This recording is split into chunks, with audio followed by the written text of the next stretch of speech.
ماں کی دعا۔ کسی شہر میں ایک غریب بیوہ عورت رہتی تھی۔ اس کا ایک بیٹا تھا جس کا نام علی تھا۔ وہ عورت محنت مزدوری کر کے اپنے بیٹے کی پرورش کرتی تھی۔ ایک دن علی اپنے دوست احمد کے ساتھ گلی میں کھیل رہا تھا کہ ایک نیک دل انسان ادھر سے گزرا۔ اس نے دونوں بچوں کو کچھ روپے دیے۔ دونوں بچے پیسے لے کر بہت خوش ہوئے اور اپنے لیے کھانے کی چیزیں خریدنے بازار چل دیے۔ علی نے احمد سے پوچھا کہ تم ان روپوں کا کیا لوگے؟ احمد نے کہا کہ میں ان سے ٹافیاں لوں گا۔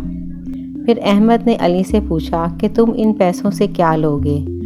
تو علی نے کہا میں تھوڑے سے پھل خریدوں گا کیونکہ اماں کو کل سے بخار ہے، انہوں نے روٹی نہیں کھائی، پھل کھا کر ان کا دل خوش ہو جائے گا۔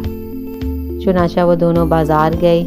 احمد نے اپنے لیے ٹافیاں لیں اور مزے سے کھانے لگا، جبکہ علی نے اپنی ماں کے لیے پھل خریدے۔ پھر وہ دونوں واپس آئے۔ علی اپنی ماں کے پاس گیا اور ان سے کہنے لگا، دیکھو ماں، میں آپ کے لیے رس بھرے پھل لے کر آیا ہوں۔ ماں نے اس سے پوچھا کہ تم نے یہ روپے کہاں سے لیے؟ اس نے بتایا کہ ایک نیک دل انسان نے ہمیں کچھ روپے دیے تھے۔ اس کی ماں بہت خوددار عورت تھی۔ پھل کھانے سے پہلے ماں نے اسے نصیحت کی کہ دیکھو بیٹا، کسی سے پیسے لینا اچھی بات نہیں۔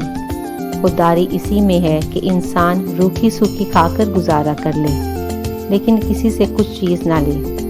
تاہم ماں نے اسے دعا دی کہ اللہ تجھے ہمیشہ خوش رکھے۔ یہ سارا کچھ احمد اور اس کی ماں بھی دیکھ رہے تھے۔ احمد کو احساس ہوا کہ اس کی ماں حسرت سے علی اور اس کی ماں کو دیکھ رہی ہے کہ علی اپنی ماں سے کتنا پیار کرتا ہے۔